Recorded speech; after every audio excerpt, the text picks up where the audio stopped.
अरे कुछ अकल है या घास चरने गई, सास ने चिल्लाते हुए बहू से कहा।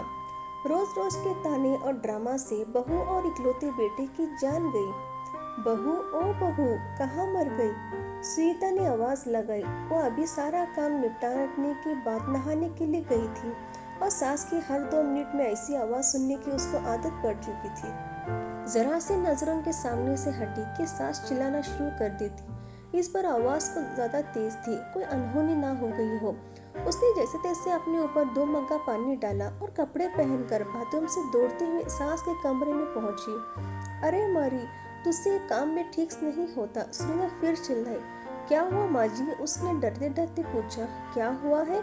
दिखता नहीं कमबख्त, ये कमरे में पानी पड़ा है, आज पोछा नहीं लगाया था क्या? अभी कहीं मैं गिर जाती तो मेरी हड्डी पसली टूट जाती, सुनीता ने चिल्लाकर कहा। लगाया तो था माँ जी, उसने धीरे से कहा। तो ये कहाँ से आ गया? है भगवान, मेरी तो किस्मत ही फूटी है जो कि ऐसी लड़की पर मेरा बेटा लट्टू हो गया। ना जाने कहाँ कहाँ से बड़े बड़े घरों से उसके लिए रिश्ते आ रहे थे। अच्छा अब जल्दी से इसे साफ कर दे, सास ने चिल्लाते हुए कहा। उसको पता था कि नहाने जाने से पहले ही उसने पूरा घर साफ किया था और ये पानी जानबूझकर उसकी सास ने ही उसे तंग करने के लिए, ताने सुनाने के लिए गिराया है। फिर भी उसने बिना कुछ बोले गिरे पानी को साफ कर दिया और अपने कमरे में आकर थोड़ा आराम करने बैठ गई और सोचने लगी, सास की चिल्लाहट अब कौन से काम के लिए बुलाने वाली होगी। उसके लिए कोई आज की बात नहीं थी। जब से वो शादी करके इस घर में आई थी, उसके पति के ऑफिस जाते ही ये रोज का नियम था। आज किसी बात पर, कल किसी बात पर, बस उसकी सास को एक बहाना चाहिए था। अगर नहीं मिलता तो बहाने बनाने की कला में वो माहिर थी। इस रोज रोज की किचकिच से अक्सर वो तंग आ जाती थी, पर कुछ पति का प्यार, कुछ सास की उम्र और कुछ घर की नई बहू होने की वजह से सब बर्दाश्त कर रही थी। उसे खुद ही समझ नहीं आ रहा था कि उसके खुद के वजूद में इतना परिवर्तन कब और कैसे आया। उसको यह भी याद नहीं कि कब उसने अपने घर में उसके माँ या पिता ने कभी उससे ऐसे सुर में बात की। अपने कॉलेज और स्कूल के समय तो बिंदास लड़कियों में से एक थी। पूरे स्कूल या कॉलेज में कहीं भी किसी के साथ कोई गलत बात होती थी तो वो लड़ने के लिए सबसे आगे खड़ी मिलती थी। किसी के भी हक के लिए वो पूरे सिस्टम से लड़ जाती थी। पर आज अपने ही खिलाफ हो रहा अन्याय को चुपचाप सह रही थी। सोचती थी, क्या यही शादी के मायने होते हैं, जब एक लड़की को अपने स्वाभिमान और सम्मान को एक नए परिवार की सूली पर चढ़ा देना पड़ता है। शाम को पति आने पर बहुत सारी बातें कहने का मन होता था। 1-2 बार कही भी थी, पर एक तो थके होने से वो इस पर ज्यादा ध्यान नहीं देते थे और फिर अपनी माँ के खिलाफ वो एक भी शब्द नहीं सुन सकते थे। उनकी माँ भी अपने बेटे के सामने उसे ही बड़े दिखावे के साथ बात करती थी, पर जैसे ही बेटा घर से बाहर निकलता था उनके तेवर बदल जाते थे, जो उसे समझ में नहीं आता था कि एक इंसान पल भर में 2 तरह के व्यवहार कैसे कर सकता है। सुनीता को सबसे ज्यादा तकलीफ तो उसकी शादी में मिली दहेज से थी, जबकि उसके माता पिता ने अपनी हैसियत से बढ़कर उसकी शादी में खर्च किया।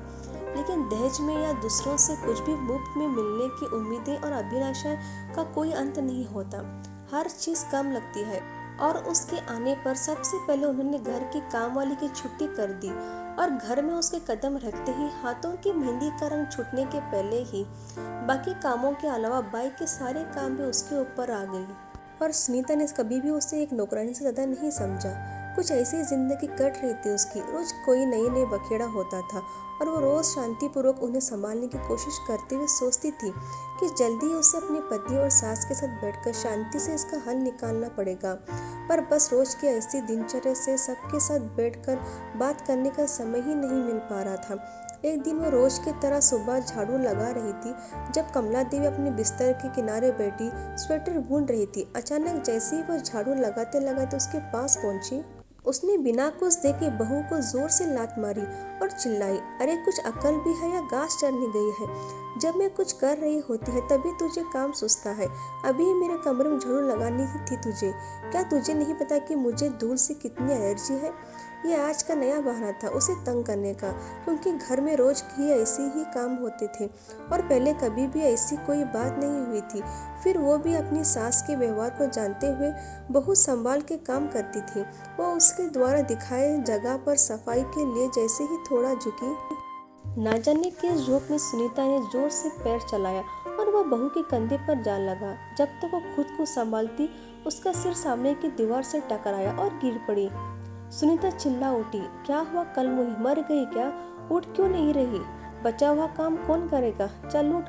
वो उसकी कुछ बातें सुन तो रही थी, पर कुछ समझ में कुछ भी नहीं आ रहा था और बड़ी हिम्मत करके जैसे तैसे वो उठने की कोशिश कर ही रही थी कि सुनीता फिर टोकर मार दी और सिर दोबारा दीवार से टकरा गया। इस बार बहू बेहोश हो गई थी। सास बड़बड़ाते हुए उसे कोसती रही। जब नहीं उठी तो सुनीता ने हाथ पांव फुलाते लगी और तुरंत अपने बेटे को घर आने के लिए फोन किया। पति उसे तुरंत हॉस्पिटल ले गया तो सुनीता भी साथ साथ आई और एडमिशन कराने के समय भी बड़बड़ा जा रही थी।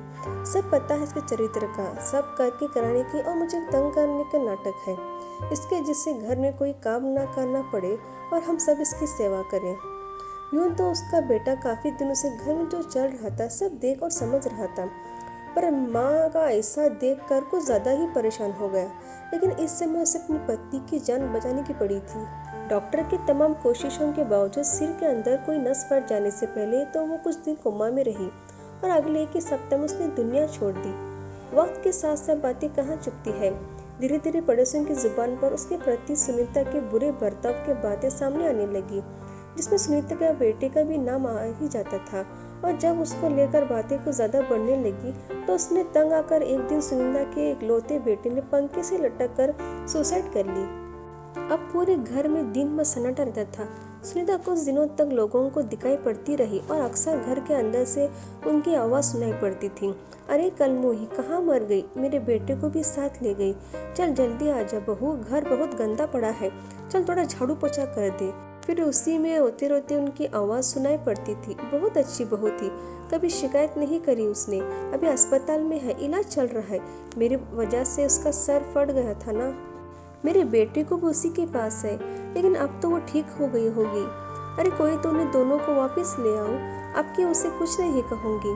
कुछ दिनों के बाद पता लगा कि उनके किसी दूर के रिश्तेदार ने उस मकान को आने पौने दामों में किसी को बेच दिया था, क्योंकि सुनीता के पागल खाने में भर्ती होने के बाद उस मकान को देखने वाला कोई नहीं बचा था।